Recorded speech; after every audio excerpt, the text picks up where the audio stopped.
Welcome to Happy Talks with Dr. Alice and Donovan. Dr. Alice Fong is a holistic naturopathic doctor and founder of Amour de Soi Wellness, and Donovon Jenson is a software engineer and founder of HowToHappy.com. Together, they're out to cause more happiness in the world. Hello, everyone. Welcome to Happy Talks. My name is Dr. Alice, and this is my co-host, Donovan.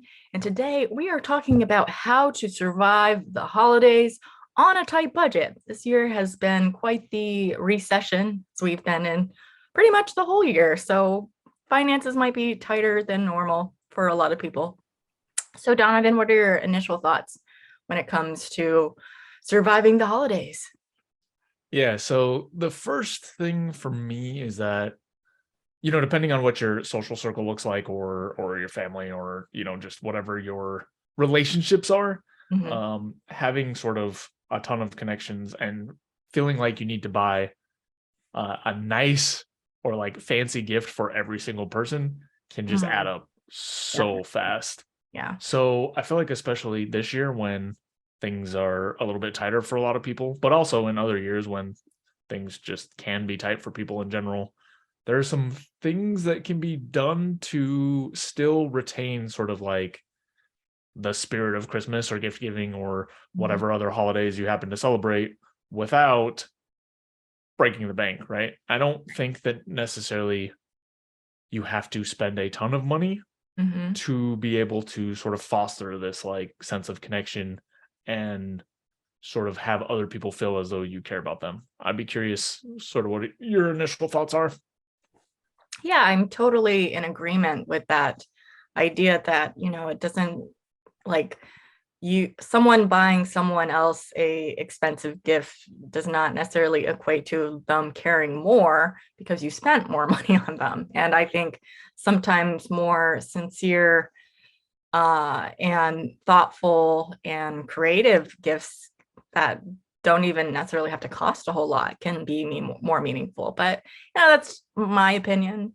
Other people might differ on that, but I actually just was remembering our conversation last year, and we were talking about some people might put more emphasis on gift giving than others, and I think our general feelings about it as not as important, and that's kind of the general feeling in my family. It's like, yeah, we don't have to give everyone gifts. It's like we're okay with just like spending time together and having a nice dinner.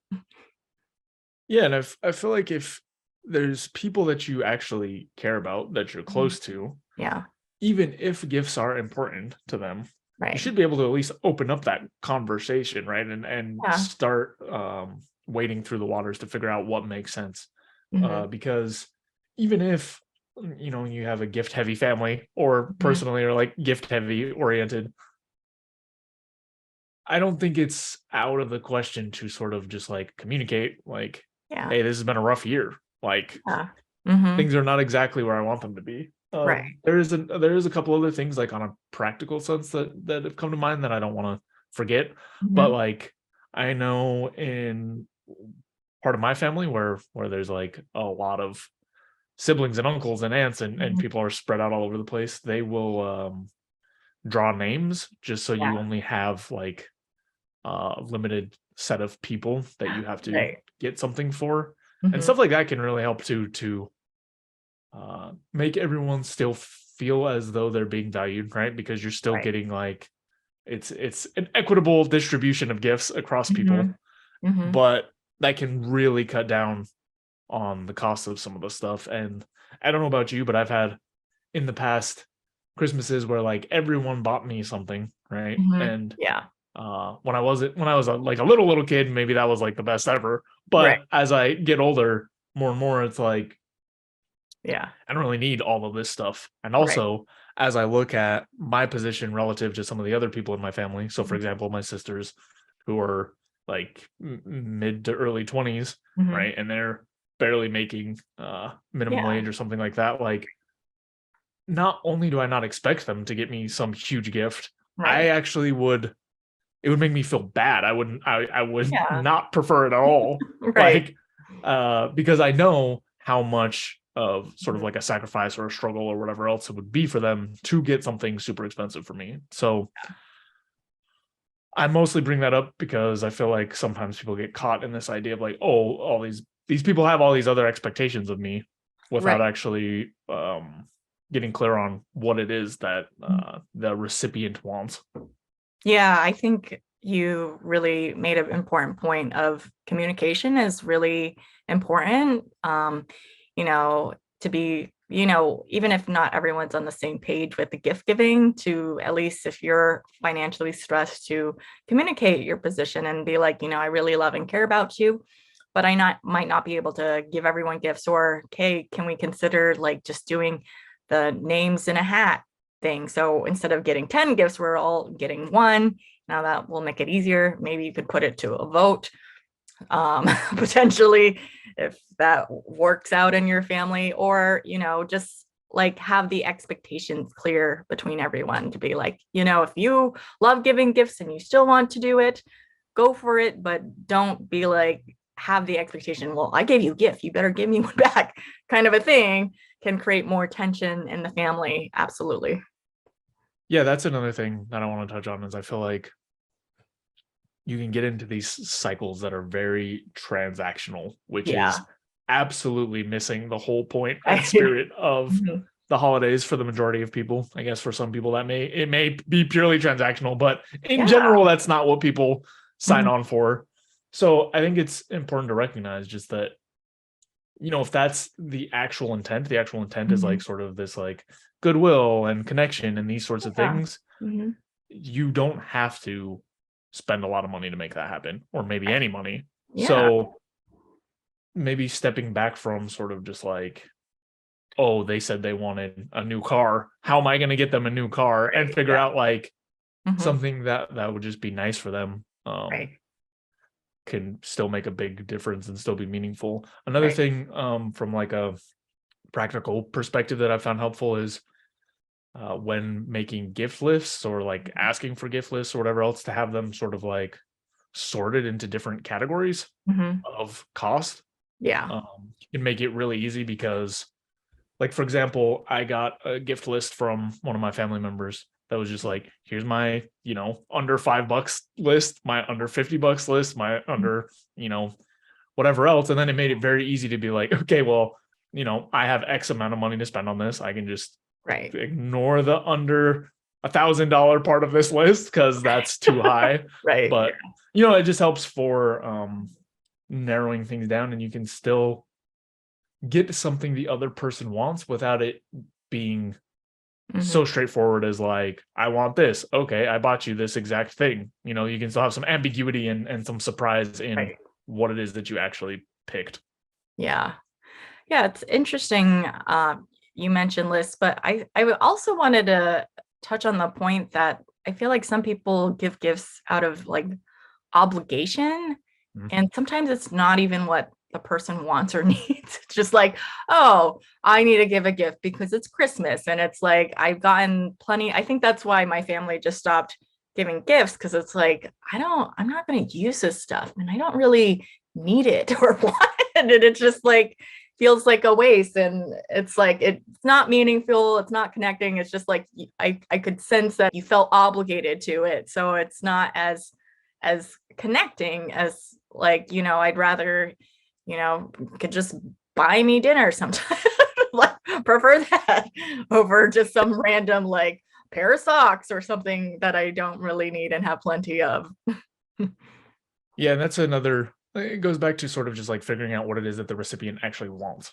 Right? Like, I personally would much rather receive gifts in the form of quality time or acts of service than actual physical material goods. Like, because I don't really want or use or need that many things. But what I do want or need is like to either spend quality time together, or if you just do all my chores, then that would be great. I would much rather have that. It's like, hey, you want to do the dishes for a whole week? Sweet. That would be like make me way happier than a material thing. Yeah, I generally am similar in that I much prefer experiences, and like, when in doubt, I tell my partner, it's like, when in doubt, you could always buy me a massage. I'll be perfectly happy with that. So there's no like ambiguity of like, what would Alice want if he's kind of stumped in, because I would always be happy with that as a gift. But I think that, yeah. Oh, go ahead. I was just going to say, I think it opens up a lot more options, right? When you're not thinking just purely about like, what is the thing that I can buy or order to get this person, when there is all sorts of like experiential things you could do. There's acts of service things you could do. I don't remember what the other love languages are because they're not high on my list, but there are other ways that you can show sort of like appreciation or care for someone other than buying them things. And for many people, those other forms of appreciation are going to be stronger than gifts. Now, some people are high on gifts, but it's about just like sort of asking. Because like you said, there's been so many holidays that I've received gifts that I'm just like, I guess I'll put this hoodie in the closet and then throw it away in 2 years after I haven't worn it because it's not my style and it's not what I want. Right. Yeah, totally. Yeah. I mean, I was just thinking, as ideas of creating the holiday spirit without the gift giving. If it's mutually decided that we're not doing gifts, you could like go out and check out Christmas lights together, or go check out a new restaurant together, or there's a lot of things. One of the things that I did one year when I was, I think, a broke college student was and I did want to give everyone gifts because I cared and I knew people were going to give me gifts. So I felt like, oh, I should give back something. But I was on a tight budget. So I basically made a bunch of like holiday cookies and bought like these cheap like dollar bit like tins. And just made everyone like a mix. Like I made a variety of different cookies and just like sent them. And actually a lot of people like loved them and thought that was more thoughtful to have like a homemade gift. And actually for me, I prefer food over like material things too. That's another thing. If you want to give me a gift, give me food, I'll be happy too. So that's another idea to stay on a budget. Yeah, there's definitely stuff like that is a really good way to get something that is, how do I put it? Not what comes to mind is universally useful, which is not quite true and not quite what I mean, but but it's more stuff that very practical. It's more that like you can sort of put some effort into something and make it into something more valuable and sort of stretch your dollars more, right? Like, because you still have to pick up the ingredients to make them or whatever, but that's going to be cheaper than I don't know, some fancy like expensive gourmet box of cookies that are probably not as good as the ones homemade. Yeah. But doing those sorts of things can really make it so that your budget lasts longer. Speaking of which, on another note, practical thing, actually setting a budget. Like, I don't know if you've had this before, but I've had a couple Christmases or holiday seasons where I'm just like, I'm just gonna just whatever. I'll just buy whatever I see for whoever, and then at the end of it, I'm like, okay, like, maybe I shouldn't have spent that much money on gifts, because like when it's 5, 10, 15 people, it just like it adds up quick. So one of the other things is, if you are on a budget, actually having the budget, which sounds pretty dumb and straightforward, but it's something that's bitten me in the butt before. Yeah. And to actually, one of the things that helps me with that, if you have a budget, like sometimes I don't wait till the last minute to do your shopping if you have a budget, because then it's like, then you're just picking up random crap that they might not benefit from. But usually like through the year, if I come across something that I think would be a good gift for a particular person, I'm like, oh, I'm just going to get it now because it's like, it's thoughtful. It's like, I'm thinking about them and I'm just going to store it away and save it for when I think like the opportunity presents itself, essentially. Yeah. And sometimes that helps. I mean, I have done some later Christmas shopping too, but I think I try to get on top of it a little earlier. Like for my niece and nephew, I bought their gifts like months ago. because it's like, they're having birthdays, they're having Christmas. It's like, I don't give gifts for everyone, but for kids in my family, yeah, I feel I feel like more inclined, and I they have more excitement about it. So I found these really cool like puzzles that are not just like the standard puzzles. They like come in the form of an animal, and I was like, oh, that's really cool.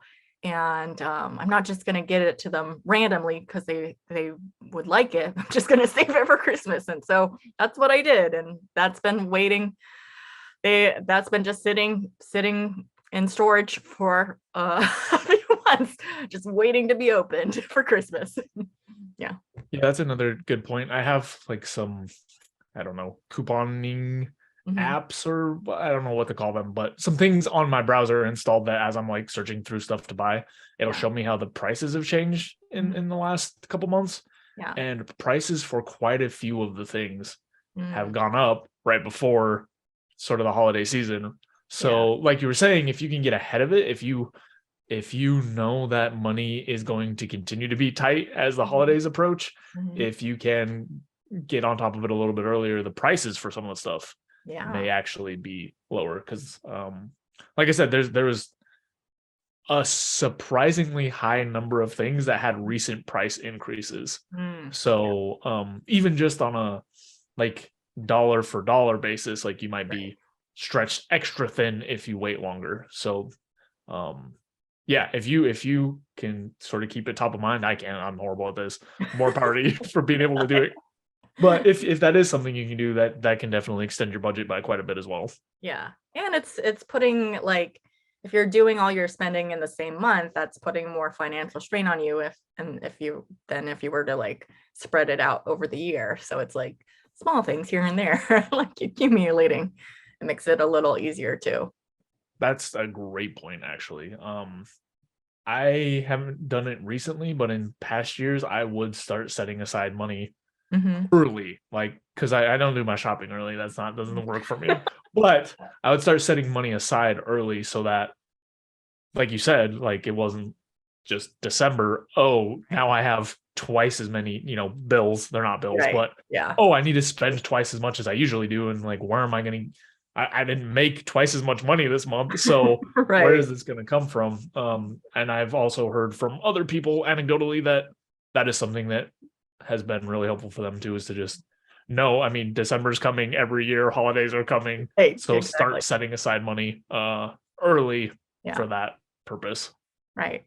And actually, even if you don't have the money, if you're getting your gifts early, you can at least start thinking about what you're going to get, so you can like plan accordingly. Like, okay, if I want to get this for X person, then I need to save X amount every month to be able to do that. And that kind of makes it. I did decide this year to like think about, what do I want to give some people, and try to like wait till like Black Friday, like see all the deals, and then so I could just get a lot of my Christmas shopping on the big sales days, and waiting for like those moments. And or you could just like, if you know what you want to get someone in March, you can just be like, well, I'm just gonna watch how the prices vary over the next few months and try to get it when it's at the lowest. Yeah, if you have the foresight and the planning to do some of this stuff, you can just make it so much further. Yeah. But all that aside, I also wanted to note out that honestly, for most people, probably you don't need to get something crazy big for it to be meaningful. I would say that the stuff that I've appreciated the most in my adulthood, now maybe as a kid, it was different. Like as a kid, there's specific things that I wanted, and it was like, I got this thing, this is awesome, or I didn't. But I'll also say that I never like remembered any of those things far into the future, right? I don't remember what I was disappointed to not get when I was 11. Like I have no idea, unless I got everything, and I don't remember that either. So like just the sentiment, I feel like is more important, or doing something. And as I get older,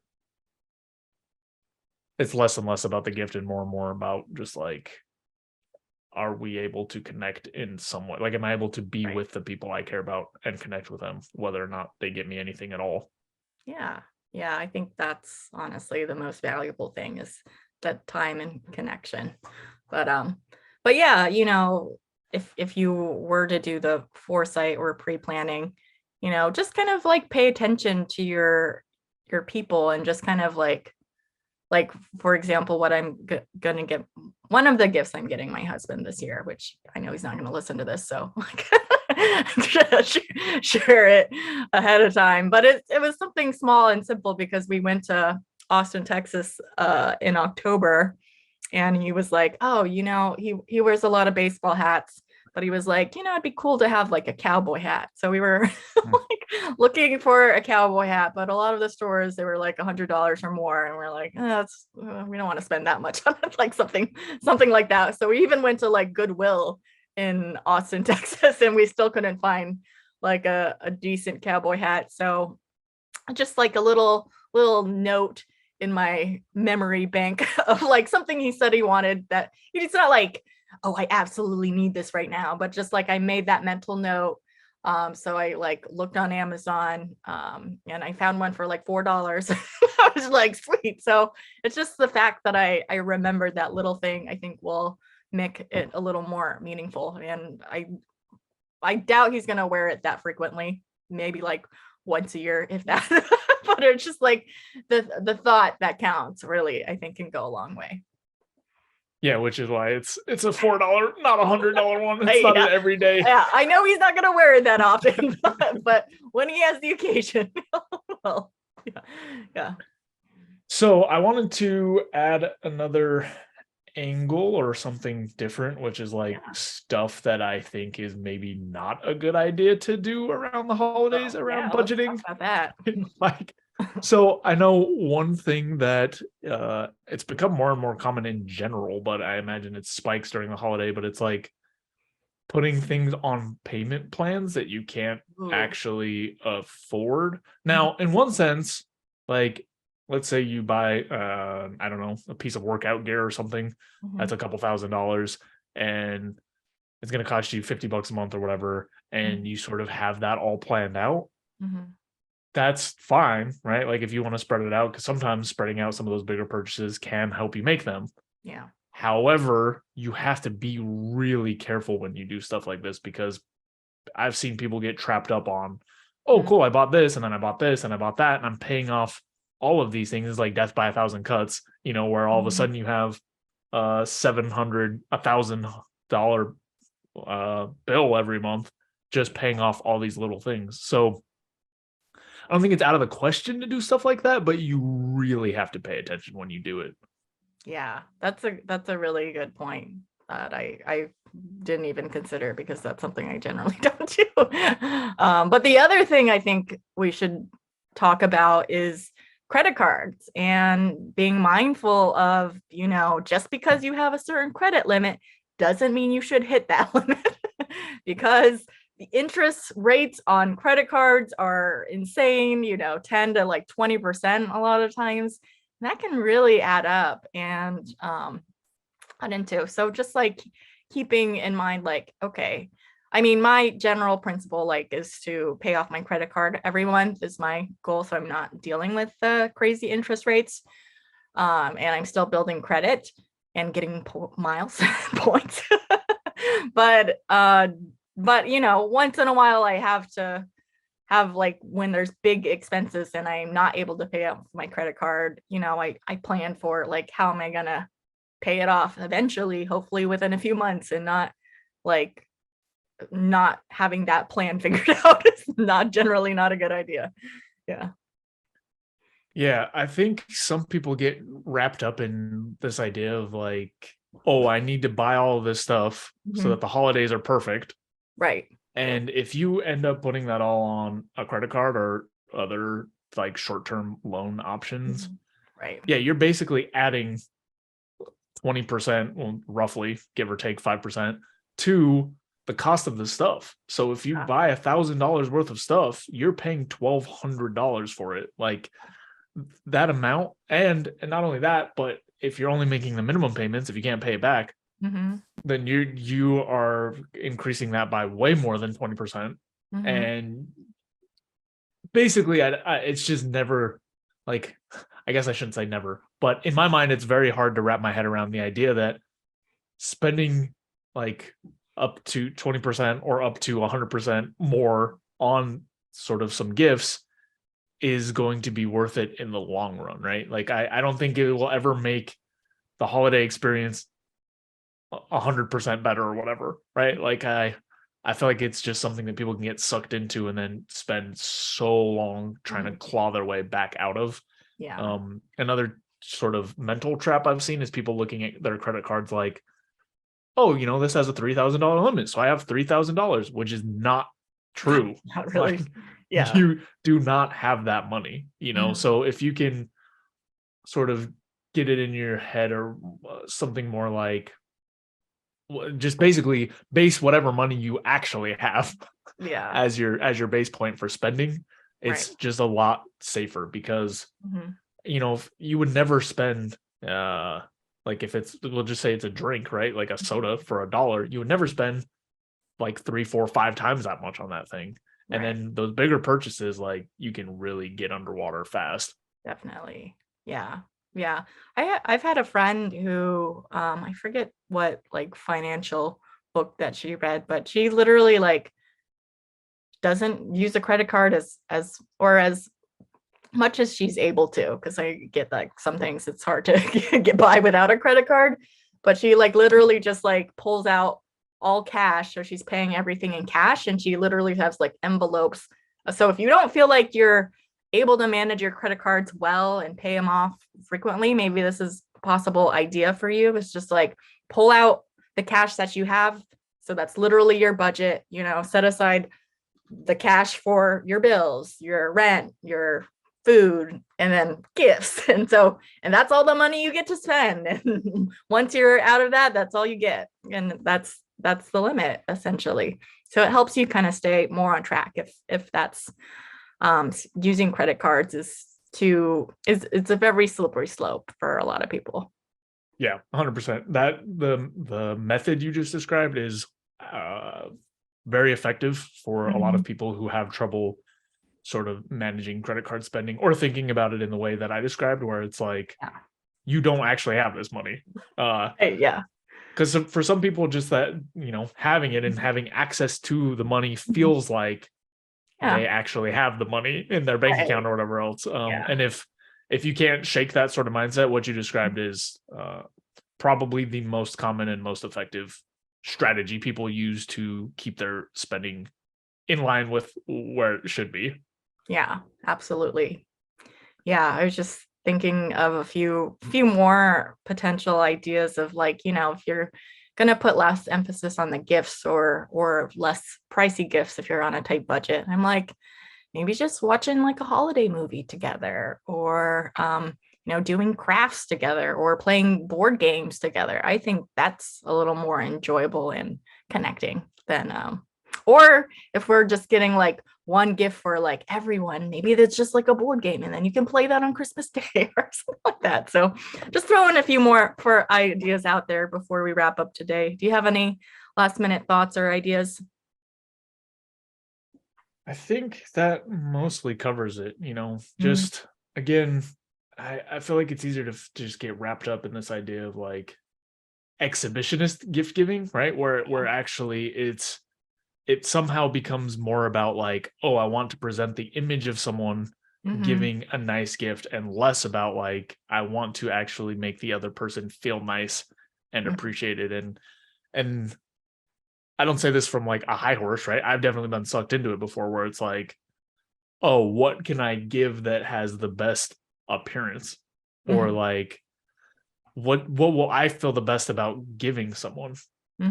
Which is just not the correct way to think about it. And as I have gained more experience and sort of pushed myself to think more from what's actually useful, right? Like, what does this other person want? What will actually make them feel nice? What will help us be connected, and whatever else. The gift giving piece becomes less and less important, and the price of the gifts, especially for sure, becomes less and less important. So easier said than done, but personally moving in that direction has helped me a lot with sort of alleviate some of the pressure that I had around like, oh, I have to spend all this money to buy all these people, all these things. Yeah, absolutely. All right. Well, I think we covered this topic pretty well. Thank you everyone for tuning in this week. We appreciate you. And if you appreciate us, be sure to like, comment, subscribe, and help spread the happiness in the world. We'll see you next time. Thanks so much for watching. If you enjoyed this video, be sure to like it and then go and subscribe to my channel and ring the bell so you get notified when the next video comes out. If you check out in the description below, go to my website where you can get my free fast and easy guide to stress relief. Thanks again for checking us out, and we'll see you next time.